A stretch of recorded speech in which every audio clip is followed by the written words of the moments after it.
What can destroy large buildings, toss cars around like toys, uproot trees, and completely obliterate whole towns and cities? Tornadoes are one of the most deadly forces of nature, and it is important to understand what they are. I have spent my whole life fascinated by these remarkable natural disasters.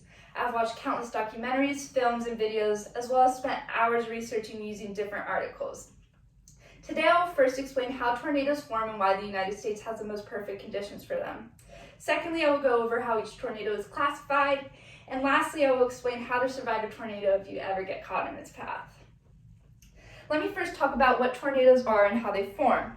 According to the article, What We Know and What We Don't About the Science of Tornadoes by Brian Clark Howard in 2019, quote, "A tornado or twister is a violently rotating column of air that extends between the Earth's surface and a cloud," end quote. Most tornadoes last between 5 to 10 minutes, but larger tornadoes can last upwards of 30 minutes and can grow up to over 2 miles wide. There are a few important conditions needed for a tornado to form. First, there needs to be some kind of thunderstorm. Secondly, there needs to be warm moisture at ground level. And finally, there needs to be cold and drier air up above.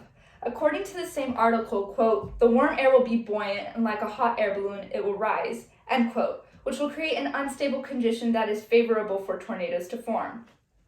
Tornadoes have occurred on every single continent except Antarctica.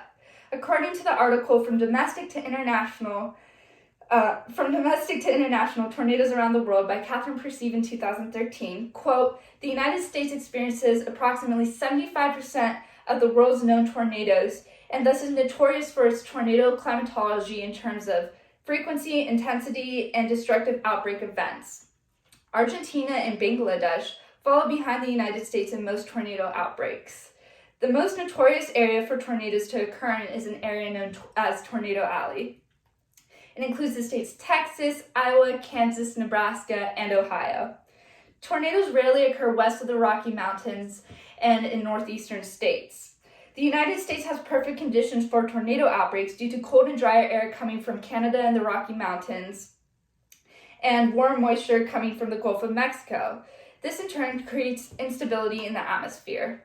Now that I have discussed how tornadoes form and why the United States is susceptible to them, I would like to go over my second point of how tornadoes are classified.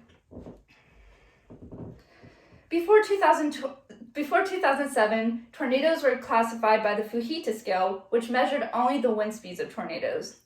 This was later changed to the Enhanced Fujita scale. According to the article, The Enhanced Fujita Scale, by the U.S. Department of Commerce in 2016, quote, "The Enhanced Fujita Scale was revised from the original Fujita Scale to reflect better examinations of tornado damage surveys so as to align wind speeds more closely with associated storm damage. The new scale has to do with how most structures are designed," end quote. It is important to note that EF scales use wind estimates, not exact measurements. The Enhanced Fujita Scale ranges from EF0 to EF5 ratings. EF0 tornadoes have wind speeds between 65 and 85 miles per hour. EF1 tornadoes have wind speeds between 86 and 110 miles per hour. EF2 tornadoes are considered strong, with wind speeds between 111 and 135 miles per hour. EF3 tornadoes are considered severe, with wind speeds between 136 and 165 miles per hour. Damage can include most, if not all, trees uprooted, roofs and walls ripped from foundation, and small buildings and wooden structures completely demolished. EF4 tornadoes are considered devastating, with wind speeds anywhere between 165 and 200 miles per hour. Buildings can be lifted from foundation, trees uprooted, and flying debris as big as cars. EF5 tornadoes are considered incredible, with wind speeds between 200 and over 300 miles per hour. Damage is devastating, with well-built homes lifted from the foundation and carried for long distances, along with large debris such as large trees, trucks, cars, etc.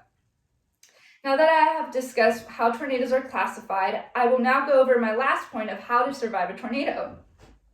According to the article Staying Safe During a Tornado by the CDC in 2020, quote, "To stay safe during a tornado, prepare a plan and an emergency kit, stay aware of weather conditions during thunderstorms, know the best places to shelter both indoors and outdoors, and always protect your head." That is very important. If you are in a house with a tornado shelter or basement, you should go to it immediately if a tornado is threatening your area. If you are in a house or building without a tornado shelter, it is recommended to go shelter somewhere on the ground floor in the most interior room with no windows, such as a basement, such as a closet or a bathroom. For more protection, hold on to something sturdy, such as a table, and cover your body with blankets, pillows, or even a mattress. If you are in an apartment, it is recommended to go to the bottom floor of the stairwell. Being in a car or vehicle during a tornado is extremely dangerous, and there are not really any safe options. If possible, try to find a store or building to take shelter in. If this is not possible, it is recommended to stay in your car with your seatbelt on and cover yourself in blankets or whatever is possible. In this speech, I have discussed how tornadoes form, why the United States is at most risk to them, and how they are classified, and how to survive one if you ever get caught in its path. In conclusion, tornadoes are amazing, deadly forces of nature, and it is important to know what they are. While we are not in an area threatened by tornadoes, I hope you learned something about these fascinating storms. There is still a lot unknown about tornadoes, but that is what makes them so interesting. I hope you are more aware of what these storms are capable of and how to survive during a tornado. Thank you.